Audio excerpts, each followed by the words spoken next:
consciousness, what it is, where it goes, and what that means for how you live.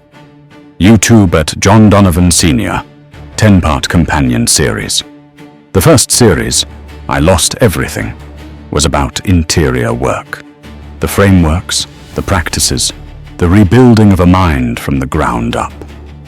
This series goes underneath that work, to the question the first series assumed but never fully answered. What is consciousness actually? Not as philosophy, as the lived question of someone who spent 3 months outside a body at 7 years old and has been building a framework large enough to understand that experience ever since.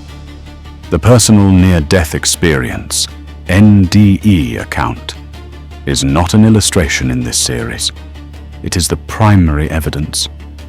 Everything else, the research, the traditions, the science, the metaphysical framework, is the supporting structure around a lived account that the literature was built to document.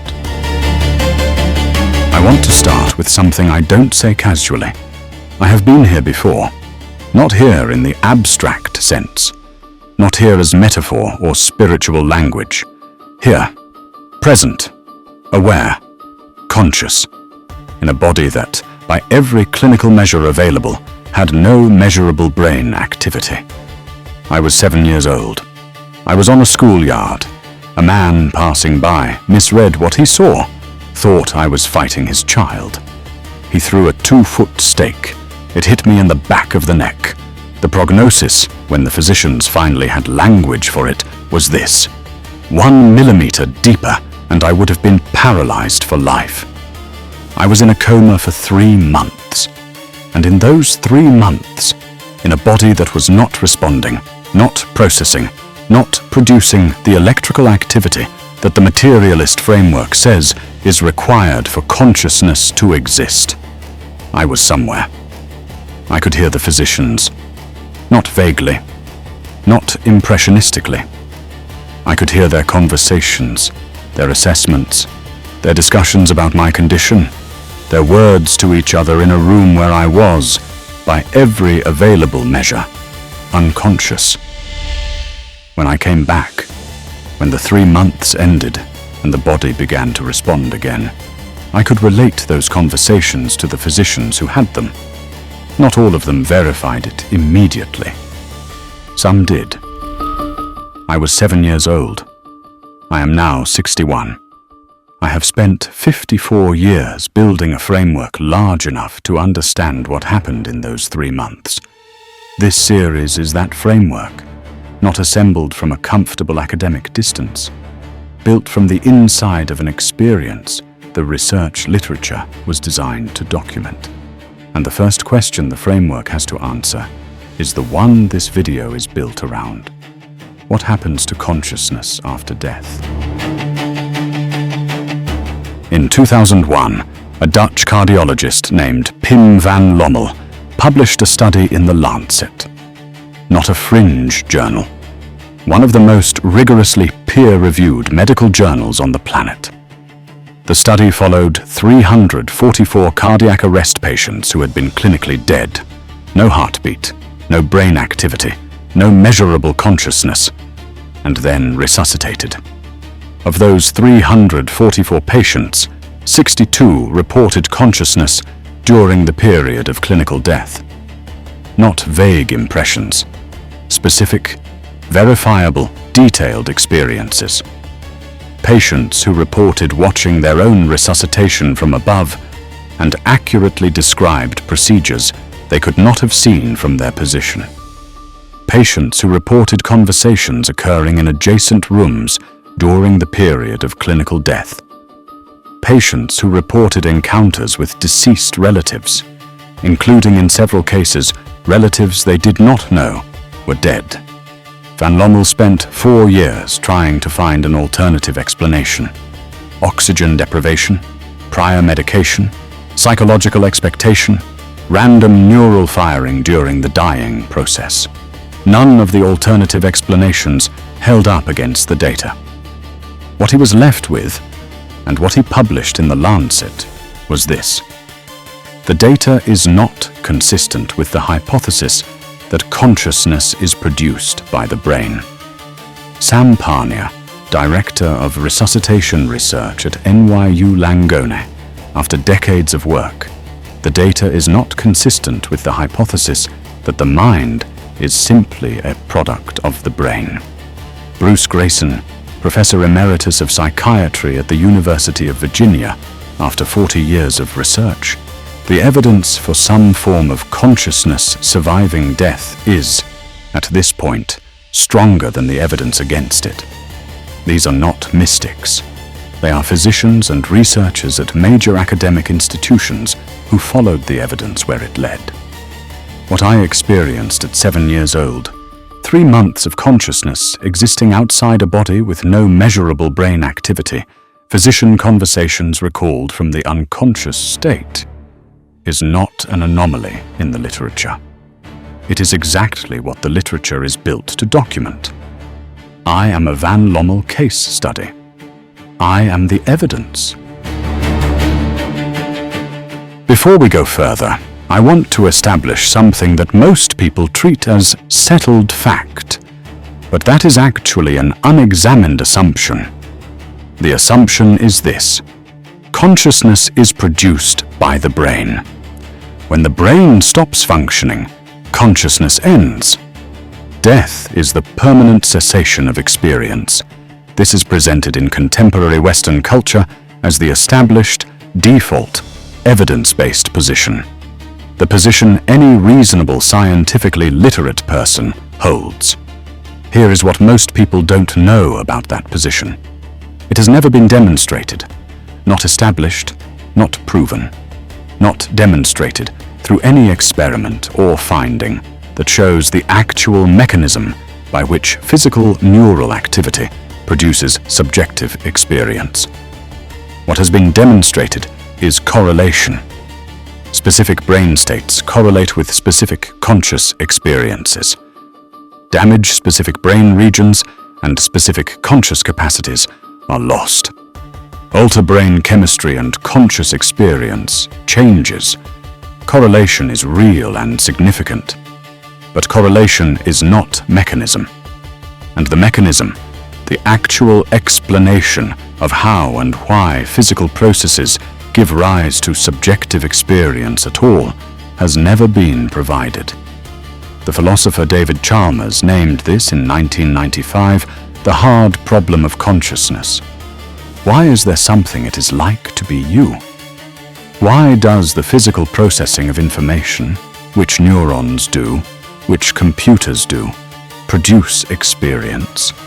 Why isn't it all just processing in the dark with no inner light? That question has no answer within the current materialist framework, which means the assumption, consciousness is produced by the brain and ends at death, is not a demonstrated scientific fact. It is a philosophical position, a working hypothesis, one that the culture has decided to treat as settled without having actually settled it. And a hypothesis that has never been demonstrated can be challenged by evidence. My experience challenges it. The Van Lommel data challenges it. And the question is whether the challenge is being taken seriously. There is a parallel line of inquiry approaching the same question from inside physics itself. Quantum mechanics, the physics of the very small, has established something that most people in the general conversation about consciousness haven't fully absorbed. At the subatomic level, observation participates in producing physical outcomes. A particle fired at 2 slits behaves like a wave, passing through both simultaneously, until you observe which slit it passes through. At that point, it behaves like a particle. The observation changes the result. John von Neumann, in 1932, made a mathematical argument that the chain of physical causation cannot account for this collapse of the wave function without invoking a non-physical observer at the end of the chain. The observer cannot be physical all the way down. Eugene Wigner, extended this argument explicitly to consciousness. The only satisfactory resolution of the measurement problem, he wrote, involves the recognition that consciousness is not produced by physical processes, but is itself a fundamental feature of reality. More recently, Roger Penrose and Stuart Hameroff developed the orchestrated objective reduction theory, proposing that consciousness arises from quantum processes at the substrate level, not as a product of neural computation, but as a fundamental feature of the quantum reality from which neural activity emerges. If consciousness has a quantum substrate, if it is in some sense quantum information, then the principle of unitarity in quantum mechanics applies. Quantum information is not destroyed, it is conserved, transformed, but not destroyed. What happened to my consciousness during 3 months in a coma was not production stopping. Something was operating that the physical instruments couldn't measure. The quantum framework gives that something a theoretical home that the classical materialist framework cannot provide. Every serious contemplative tradition that has ever existed has entered the territory the scientific framework stops at the edge of, and they describe the same territory, independently, without access to each other's findings, across cultures and centuries that had no contact. That convergence is significant data. The Tibetan Buddhist tradition describes the bardo, the transitional state of consciousness between death and rebirth, with a specificity that the NDE accounts independently corroborate in striking ways. The experience of leaving the body, the movement toward light, the life review, the encounter with the ground of awareness itself. The Vedantic tradition describes moksha, the recognition that the individual consciousness and the universal consciousness are the same consciousness. Death from this perspective is not the end of consciousness, but the dissolution of the particular form through which consciousness was expressing. The Sufi tradition speaks of fana, the dropping of the limited individual form back into the unlimited ground, the wave returning to the ocean. Not the end of the water, the end of the wave's temporary separation from what it always was. The Christian mystical tradition, across figures as different as Meister Eckhart, Teresa of Avila, and John of the Cross, describes the soul's journey as a return to what it always already was. The eternal ground, the nunc stands. The standing present that underlies and outlasts the flowing present of ordinary experience. You see truth and the divine mind principles. I have been studying and practicing make the same claim in a more direct register. Consciousness is not what the body produces. Consciousness is what the body expresses. There is a difference, and that difference between production and expression is the theological, metaphysical, and increasingly scientific distinction that changes everything about how we understand death. Let me bring this together. 3 independent lines of evidence and argument. The NDE research, 50 years of peer-reviewed documentation showing consciousness functioning without measurable brain activity, including my own account verified by physicians who were present.